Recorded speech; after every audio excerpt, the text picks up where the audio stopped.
क्या जो लोग गाय को खाते हैं क्या वे सूअर का दूध पीते हैं क्या? नहीं। नमस्कार दोस्तों, आप देख रहे हैं हमारा चैनल द रोज़ो न्यूज़। आज हम बात करेंगे उत्तर प्रदेश के मुख्यमंत्री योगी आदित्यनाथ के उस बयान की जिसने एक बार फिर राजनीतिक और सामाजिक बहस को तेज कर दिया है। दरअसल 22 अप्रैल 2026 को दिए गए अपने बयान में मुख्यमंत्री योगी आदित्यनाथ ने मातृशक्ति, दूध और गाय को लेकर कई महत्वपूर्ण बातें कही। उन्होंने देश की आधी आबादी यानी महिलाओं के प्रति कृतज्ञता व्यक्त करते हुए कहा कि नारी केवल समाज की आधारशिला नहीं है बल्कि जीवन की मूल स्रोत भी है। योगी आदित्यनाथ ने अपने संबोधन में कहा, दुनिया का कोई भी देश हो, चाहे वो गाय को माने या ना माने, लेकिन दूध गाय का ही पीता होगा। यहाँ उन्होंने एक तरह से गाय के महत्व को वैश्विक स्तर पर जोड़ने की कोशिश की। उन्होंने आगे एक सवाल भी उठाया, जो लोग गाय को खाते हैं क्या वे सूअर का दूध पीते हैं? इस बयान के जरिए उन्होंने उन देशों और समाजों का कटाक्ष किया जहां गाय को लेकर कई दृष्टिकोण हैं, लेकिन इस पूरे बयान का सबसे भावनात्मक और केंद्र बिंदु रहा माँ और बच्चे का संबंध। योगी आदित्यनाथ ने कहा, कोई बच्चा होगा वह माँ का ही दूध पिएगा। यह प्रकृति का दिया हुआ दैवीय उपहार है।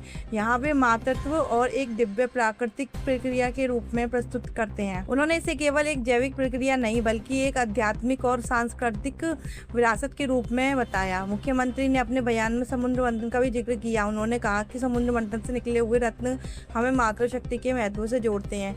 यह संदर्भ भारतीय पुराणों से लिया गया है, जिसके समुद्र मंथन से अमृत सहित कई दिव्य रत्न निकले थे। योगी आदित्यनाथ ने इस उदाहरण के जरिए यह बताने की कोशिश की है कि भारत की संस्कृति में नारी को हमेशा से एक विशेष स्थान दिया गया है। उन्होंने कहा कि भारत की ऋषि परंपरा ने नारी को उस रूप में आगे बढ़ाया है और उसकी गरिमा को हर स्तर से सम्मान दिया है। अब सवाल उठता है कि इस बयान का राजनीतिक और सामाजिक महत्व क्या है? नारी सम्मान और मातृशक्ति का संदेश। योगी आदित्यनाथ का बयान महिलाओं के योगदान और उनकी भूमिका को स्वीकार करने का प्रयास माना जा रहा है। वह ये दिखाना चाहते हैं कि भारत की संस्कृति में नारी को केवल एक व्यक्ति नहीं बल्कि शक्ति और सृजन का प्रतीक माना गया है। भारत में गाय केवल एक पशु नहीं बल्कि आस्था और संस्कृति का प्रतीक है।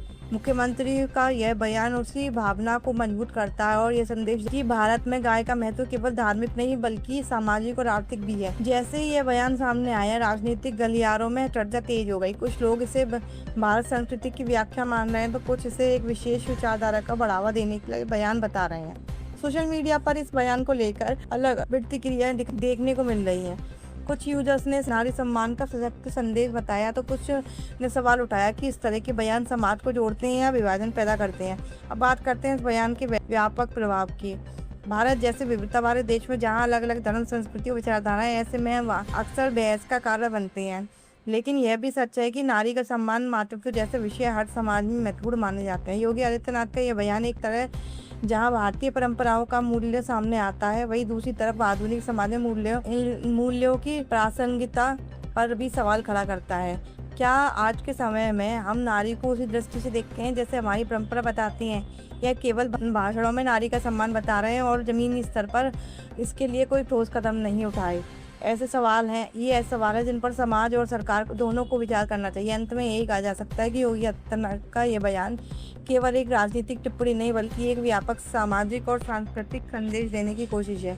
इसमें नारी शक्ति, मातृत्व और भारतीय परंपराओं का एक साथ जोड़ने का प्रयास किया गया है। अब यह जनता और समाज पर निर्भर करता है कि वह इस संदेश को किस रूप में लेती है, प्रेरणा के रूप में या एक बहस के विषय के रूप में। आप क्या सोचते हैं इस बयान के बारे में? क्या यह नारी का सम्मान बढ़ावा देता है या फिर एक नई बहस को जन्म देता है? अपनी राय कमेंट करके जरूर बताएं। अगर आपको ये वीडियो पसंद आए तो लाइक करें, शेयर करें और चैनल को सब्सक्राइब करना ना भूलें। जय हिंद।